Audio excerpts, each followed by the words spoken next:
Court ने waqf by user cannot be deleted, waqf board और waqf council में कोई नियुक्ति नहीं होगी, ये सब कहा है कोर्ट ने। और जो वक्फ बाय यूजर के कैरेक्टर में कोई बदलाव नहीं होगा, साफ साफ कह दिया। आप हमेशा आर्टिकल 26 का उल्लंघन कहते थे, लेकिन सुप्रीम कोर्ट ने कहा कि धारा 26 इस मायने में धर्मनिरपेक्ष है, यह सभी समुदायों पर लागू होती है। हिंदुओं के लिए भी राज्य में कानून बनाए गए हैं, संसद ने मुसलमानों के लिए भी कानून बनाया है। धारा 26 संसद को कानून बनाने से नहीं रोकती। तो आपका जो मेन आर्ग्यूमेंट था, आपको नहीं लगता है कि वो नहीं ठहर पाया?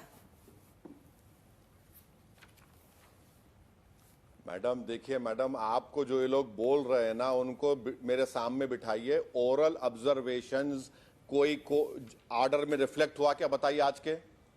फिर सुप्रीम कोर्ट ने आज क्यों बोला कि वक्फ बोर्ड और सेंट्रल वक्फ काउंसिल को कॉन्स्टिट्यूट नहीं होना चाहिए? मैडम ये लोग आपको बोलते नहीं है, ये लोग जो है ना, जो आपको बोल रहे हैं ना, बीजेपी के कार्ड होल्डर है ये लोग। मैंने बता दिया सर, ओरल ऑब्जर्वेशन ये कोर्ट का सवाल से ये कह के थोड़ी आप निकल सकते हैं कि ओरल ऑब्जर्वेशन मायने नहीं रखता है। आजकल तो अदालतें ओरल ऑब्जर्वेशन ज्यादा देती हैं। हाँ, आप तो अयोध्या भी नहीं माने थे सर, जब कोर्ट का ऑर्डर आया था, आपने उसको भी चैलेंज किया था। मैडम कोर्ट के जजमेंट से डिसएग्री करना ये मेरा राइट है, अगर मैं उसकी तौहीन नहीं कर रहा हूं तो। मगर उसी राम मंदिर के जजमेंट में वक्फ बाय यूजर को अपहेल्ड किया गया था। आज वो सरकार उसके ऑपोजिट काम कर दी ना, कानून बनाकर। जब सरकार भूल गई क्या? और जहां तक मैडम 370 का सवाल है, उमर अब्दुल्ला तो प्यून है, सीएम कहां है? जहां तक CAA का कानून है, NPR NRC कराइए, मालूम हो जाएगा हमारे को जो खदशा था। और आसाम में जिन मुसलमानों का नाम नहीं आया, हेमंत बिस्व शर्मा बोल दिए कि नॉन मुस्लिम को सिटीजनशिप CAA से मिलेगी, जो मुसलमान है उसको नहीं मिलेगी। मैडम एक एक पॉइंट मैं 6 महीने से जो आपको बोल रहा हूं आपके प्रोग्राम पर आकर, जो डाइसन रिपोर्ट दिया उसको देख लीजिए।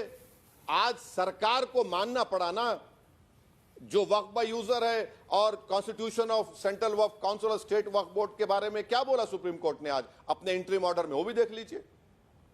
ओवैसी साहब, अब मैं आपकी जमीर से जुड़ा हुआ एक सवाल आपसे पूछना चाहती हूं।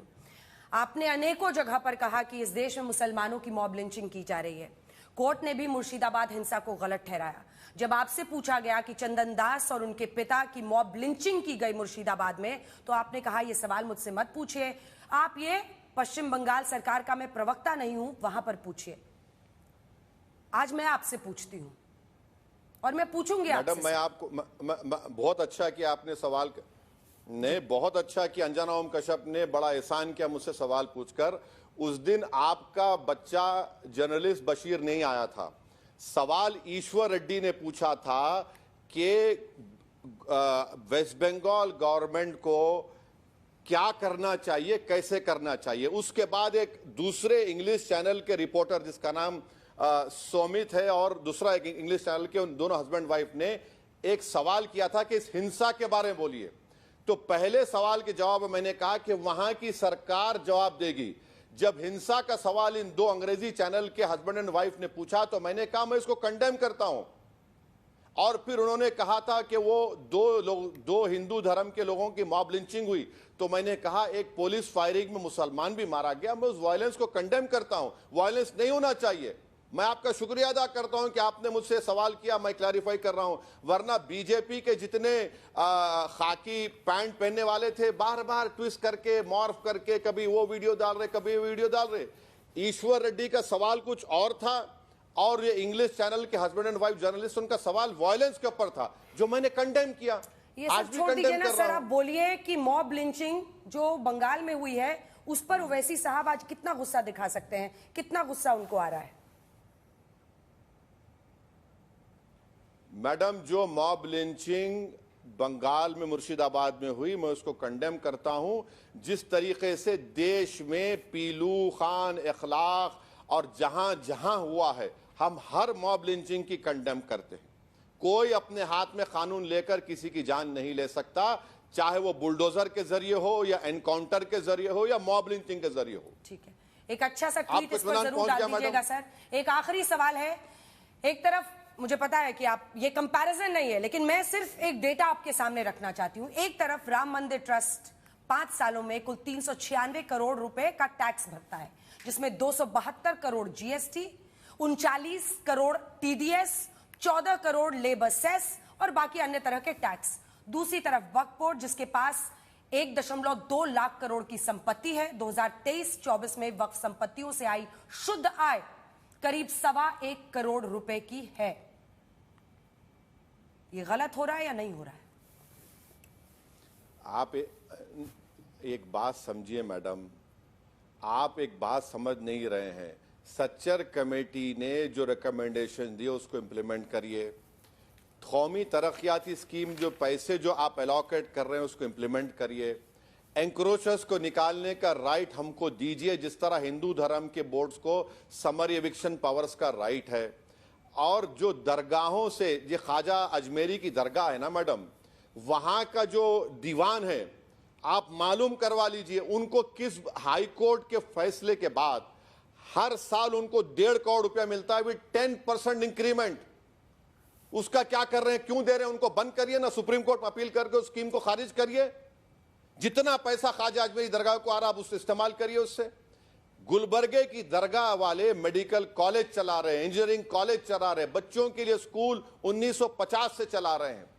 ये सब आप पावर्स दीजिए ना वक्फ बोर्ड को, उसको अच्छा करने के लिए। बजाय उसके आप लिमिटेशन आके लगा रहे हैं, बजाय उसके आप इसको पूरा गलत करना चाह रहे हैं। तो ये चीजें अगर आप कंस्ट्रक्टिवली करेंगे तो यकीनन इसमें इजाफा होगा, आमदनी होगी और फायदा पहुंचेगा गरीब मुसलमानों को। जो हो रहा है और ज्यादा हम कर सकते हैं। एक आखिरी छोटा सा सवाल है, आप इस वक्फ संशोधन बिल के खिलाफ हैं, लेकिन ऐसे कई लोग हैं जो मुस्लिम समुदाय से आते हैं, उनको लगता है कि इस संशोधन बिल के जरिए शायद कुछ बदलाव आए, भ्रष्टाचार रुके। आपने एक ही लाइन में कह दिया कि जितने लोग सरकार की बात कर रहे हैं वो सारे तबलची हैं। तो क्या आप ये मानते हैं कि मुस्लिमों को एक राय होकर बीजेपी के खिलाफ, संशोधन बिल के खिलाफ अगर वो कहेंगे तो बड़े अच्छे मुसलमान हैं, और जो उसके समर्थन में होगा वो सारे तबलची हैं? अरे मैडम, इन लोगों से पूछिए कि तुम 5 साल के मुसलमान के प्रोविजन को क्या कहते हो। इनसे पूछिए कि तुम वक्फ बाय यूजर जो राम मंदिर में कहा गया उसके बारे में क्या कहते हो। इनसे पूछिए कि सेक्शन 3C क्या है। इनसे पूछिए सेक्शन 3D क्या है। इनसे पूछिए सेक्शन 2 क्या है, सेक्शन 36 क्या है। मैडम, ये लोग पढ़ के नहीं आते, इनको सिर्फ गाली देना आता है। सऊद्दीन ओवैसी को इनको गाली देना आता है। गाली दो बाबा, मुझे कोई फर्क नहीं पड़ता। मगर आप अपने आप को एक्सपोज कर रहे हैं। आप सरकार की बोलो ना, खुल के बोलो कि तुम बीजेपी के सपोर्टर हो, बीजेपी के और मैडम इनको बताइए, पूछिए कि आपका बीजेपी से कनेक्शन क्या है। अब एक बीजेपी का सपोर्टर होना गैर इस्लामिक है क्या? जाता है वैसी साहब, बीजेपी का सपोर्टर होना गैर इस्लामिक है क्या? नहीं, बिल्कुल नहीं है। आप, बल्कि मैं तो कह रहा हूं कि आप अपने ईमान का भी सौदा कर सकते हैं, करिए ना आप। मगर वक्फ की जायदाद का सौदा मत करिए। ये तो वक्फ का मालिक अल्लाह होता है। आप पढ़ तो लीजिए उस बिल को।